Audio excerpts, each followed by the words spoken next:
अस्सलाम वालेकुम। Welcome to my channel Farhan official. आज की वीडियो में हम बात करेंगे पोलैंड के वर्क परमिट के बारे में। हम बात करेंगे कि पोलैंड का वर्क परमिट कैसे निकलता है पोलैंड से, कैसे इशू होता है, इस पे कितना टाइम लगता है, कितनी फ़ीस है और इसके लिए क्या-क्या डॉक्यूमेंट चाहिए होते हैं पोलैंड में। इसके अलावा हम बात करेंगे जब ये पोलैंड से इशू हो जाता है, ये वर्क परमिट पाकिस्तान में पहुंचता है तो एम्बेसी में कौन-कौन से डॉक्यूमेंट्स आपने लगाने हैं एप्लीकेशन जमा कराने के लिए। और इसके बाद आखिर में हम ये बात करेंगे कि इसके कितने परसेंटेज हैं, कितने चांसेस हैं कि आपका जो वर्क परमिट है वो लग जाता है, कि आजकल क्या रेशो चल रही है वर्क परमिट की। इसके अलावा मैं आपके साथ अपना एक्सपीरियंस शेयर करूंगा क्योंकि मैं 3 से 4 दफ़ा पिछले 3-4 महीने से लगातार एम्बेसी के चक्कर लगा रहा हूं और मैं वो भी आपके साथ एक्सपीरियंस शेयर करूंगा। तो मेरी रिक्वेस्ट है कि काइंडली आप इस वीडियो को एंड तक देखें और आई एम श्योर कि ये वीडियो आपके लिए बहुत ज़्यादा इन्फॉर्मेटिव होगी। पोलैंड में वर्क परमिट कैसे इशू होता है, ये जर्नी कहाँ से शुरू होती है, पोलैंड में वर्क परमिट निकलवाने के लिए क्या क्या डॉक्यूमेंट जमा करवाने पड़ते हैं। सबसे पहले पोलैंड में वर्क परमिट के लिए आपके पास कंपनी होना ज़रूरी है।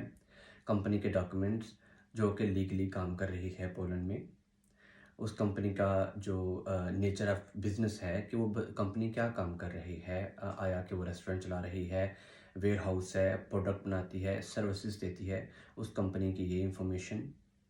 और इस कंपनी का साइज़ कितना है, कितने एम्प्लॉय वहाँ पे काम कर रहे हैं, उस कंपनी का कितना टर्नओवर है, कितना कमाती है। ये सारे डॉक्यूमेंट्स लगा के इसके अलावा जो कैंडिडेट है जो वर्क परमिट लेना चाहता है उसका पासपोर्ट और इसके अलावा वहाँ पे उसकी अकोमोडेशन का बंदोबस्त भी होना चाहिए, उसके भी डॉक्यूमेंट साथ लगा के ये सारे डॉक्यूमेंट्स आपने आप लोकल जो पोलैंड में आपकी ऊजुन वोयवोज की है वहाँ पे जमा करवाने हैं। इस वर्क परमिट की फ़ीस है 100 ज़्लोटी। तो आपका वर्क परमिट जो है वो सबमिट हो जाता है। इसकी जो प्रोसेसिंग टाइम होता है 30 दिन से लेके 60 दिन तक है। फ्रॉम 30 डेज़ टू 60 डेज़ इसका डिसीजन आ जाता है। इसके डिसीजन की कॉपी मैंने एक हासिल की है अपने दोस्त से, उसको मैं आपको शो करूँगा ये किस तरह होता है। पोलैंड का वर्क परमिट इश्यू होने के बाद वो वर्क परमिट पाकिस्तान में आ जाता है।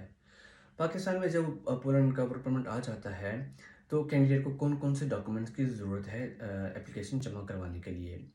सबसे पहले तो आपको एप्लीकेशन फॉर्म चाहिए, 2 तस्वीरें चाहिए। इसके अलावा आपको मेडिकल इंश्योरेंस चाहिए, आपका एफआरसी होना चाहिए। अगर तो आप कहीं पे काम कर रहे हैं तो आपको नो ऑब्जेक्शन सर्टिफिकेट चाहिए, काम का वर्क एक्सपीरियंस चाहिए और इसके अलावा आपको वर्क कॉन्ट्रैक्ट जो पोलैंड में आपके एम्प्लॉयर ने आपको दिया है वो चाहिए और आपको पोलैंड का एड्रेस भी चाहिए। तो ये सब डॉक्यूमेंट साथ लगा के आपने पोलैंड की एम्बेसी में एप्लीकेशन जमा करवा देनी है।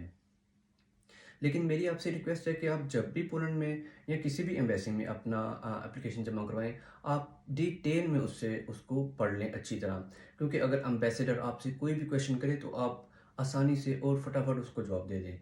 पोलैंड एम्बेसी में आप जब अपने एप्लीकेशन जमा करवाने जाएंगे तो आप ये बात ज़हन में रखिएगा कि वहाँ का जो स्टाफ है वो उर्दू बोलता है।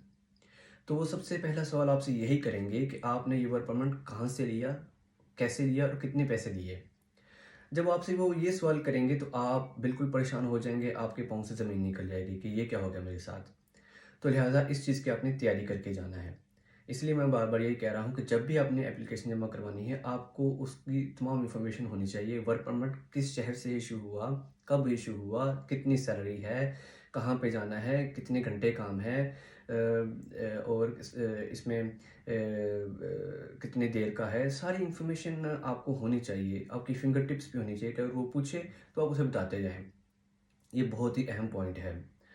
और अगर तो आपकी जॉब आपने ऑनलाइन सर्च करके ली है, आपने बाकायदा उसका कॉरस्पॉन्डिंग हुई है, ईमेल्स हुई है, आपकी टेलीफोन पे बात हुई है, आपका इंटरव्यू हुआ है और ये सारी कन्वर्सेशन रिकॉर्डेड है, डॉक्यूमेंटेड है, तो मैं आपको बता दूं कि आपकी वीज़ा लगने के चांसेस बहुत ज़्यादा हैं, क्योंकि एम्बेसडर देखेगा कि इस बंदे ने मेहनत की है, जेन्युइन तरीके से, अथेंटिक तरीके से जॉब सर्च की है, बाकायदा इसका इंटरव्यू हुआ है, बाकायदा इसकी ईमेल्स हुई हैं, तो लिहाजा ये एक जेन्युइन बंदा है, हमें इसको वीज़ा देना चाहिए। इसके चांसेस बढ़ जाते हैं। तो जब आप ऐसे ही किसी से वर्क परमिट ले लेते हैं,